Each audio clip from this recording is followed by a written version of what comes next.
안녕하세요. 오늘은 2021년 6월 22일 화요일입니다.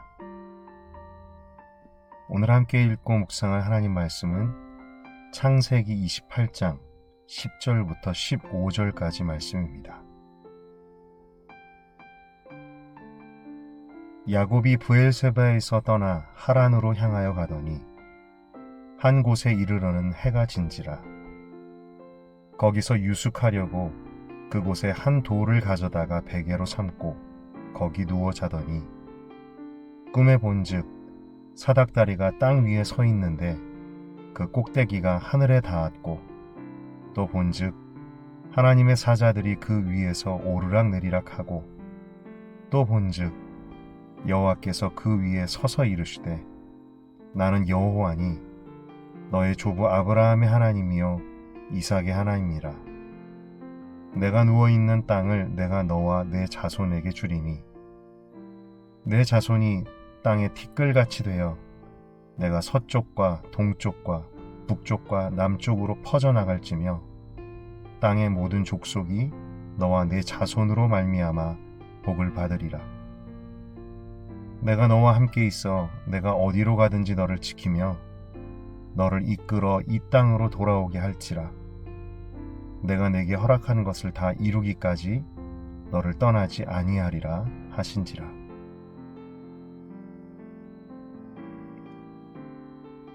오늘 본문 말씀 야곱의 이야기를 읽을 때에 찬송가 가사가 생각납니다. 내 고생하는 것 옛 야곱이 돌베개 베고 잠 같습니다. 도망자 야곱, 형 에서와의 갈등, 신변의 위협 속에서 집을 떠나서 도망자 신세가 된 야곱.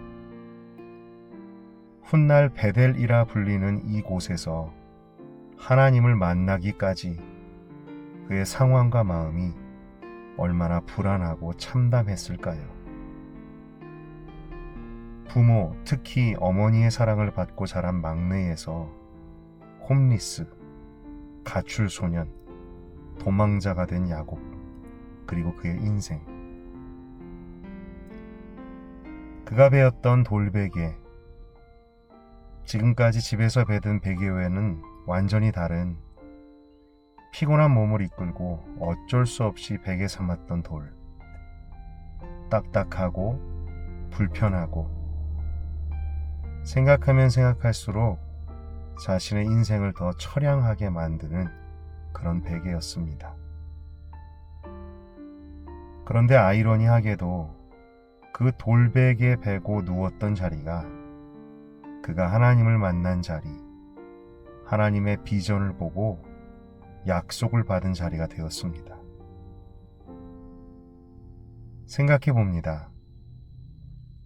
만일 야곱이 돌베개가 아니라 따뜻한 집에서 푹신한 베개를 베고 잤다면 하나님을 만날 수 있었을까? 환상 중에 하나님을 뵙고 하나님으로부터 약속을 받을 수 있었을까? 그렇지 못했을 것 같습니다. 우리 신앙의 여정에 아이러니 혹은 미스테리라고 할까요? 우리 인생 중에 고난과 가시밭길은 우리로 하여금 하나님을 찾게 하고 우리의 마음이 하나님을 향하게 합니다. 우리 손에 세상에 좋은 것들이 가득할 때는 주님을 구하지 않지만 우리 손에 아무것도 없을 때 우리는 오히려 그 손을 들고 두 손 들고 하나님을 구하고 찾게 됩니다. 그리고 놀라운 것은, 소망이 되는 것은 그렇게 하나님을 만난 사람, 가시밭길 속에서 하나님께서 만나주신 사람이 하나님의 비전을 보고 하나님 주시는 약속을 품게 된다는 것입니다. 하나님의 비전은 내가 열심히 계획하고 구상하여 갖는 것이 아닙니다. 오히려 인생의 역경 속에서 연단받고 하나님을 알아가는 가운데 그때 하나님께서 보여주시고 품게 하시는 것입니다. 하나님은 그렇게 고난의 풀물을 통과하며 하나님께 가까이 나아가는 사람과 하나님 당신의 마음과 꿈을 쉐어하십니다. 그것이 비전입니다. 야곱이 꿈에서 보았던 환상, 비전, 하늘과 땅 사이에 놓인 그 사이를 연결하는 사닥다리,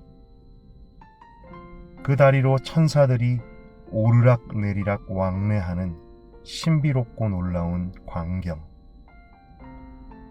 그 꼭대기에 계신 하나님 그리고 그분의 말씀.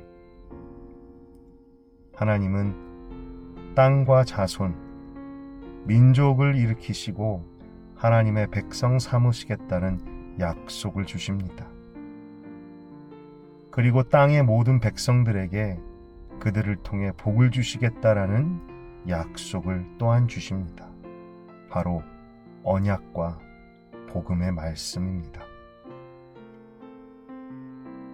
야곱이 하나님 마음의 그 계획을 얼마나 이해했을지는 알 수 없지만 우리는 이 약속이 성경 전체에 흐르는 깨어진 세상을 구속하시고 회복시키시려는 하나님의 꿈, 그분의 비전임을 배워서 알고 있습니다. 하나님은 그분의 마음속에 이 비전, 정말 너무나 중요하고 소중한 비전을 인생의 가시밭길을 걷고 있는 가출소년, 도망자 야곱에게 보여주셨습니다. 말씀을 묵상하며 하나님께서 왜 우리를 인생 속의 가시밭길, 황량한 땅을 걷게 하시는가? 왜 하나님께서 우리를 연단하시는가? 그 이유를 발견합니다. 주님은 그분의 비전을 쉐어할 사람을 찾으십니다. 주님은 우리와 그분의 마음과 비전을 나누기를 원하십니다.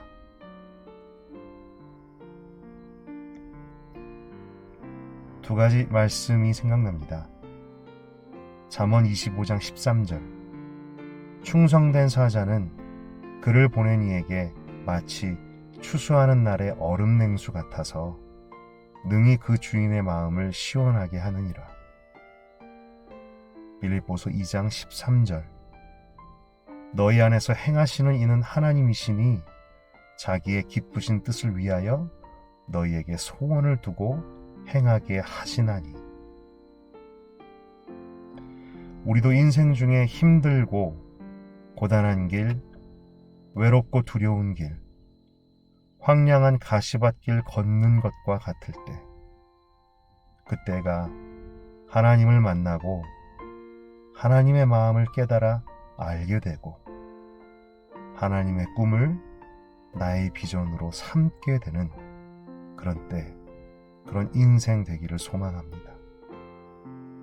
정말 주님의 마음을 알고 그 마음을 따라서 충성되게 사는 사람, 그리고 정말 나의 소원이 주님의 소원과 정말 똑같은 그런 인생 될 수 있기를 소망합니다.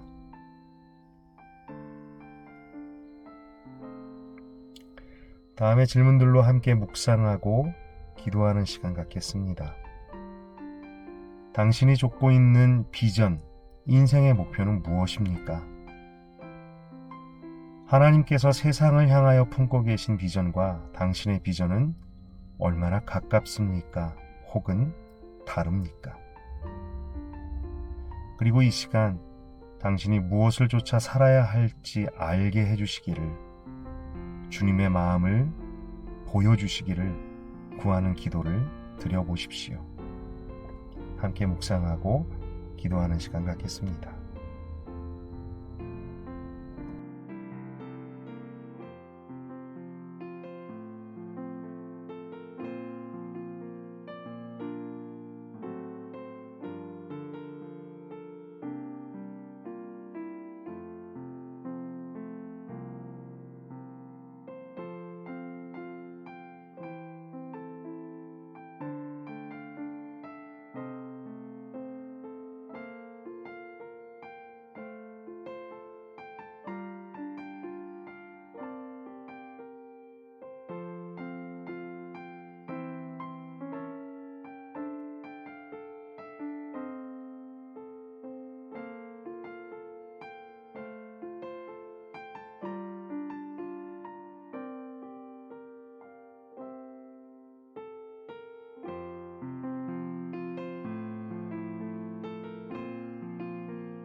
이 시간 함께 기도하겠습니다.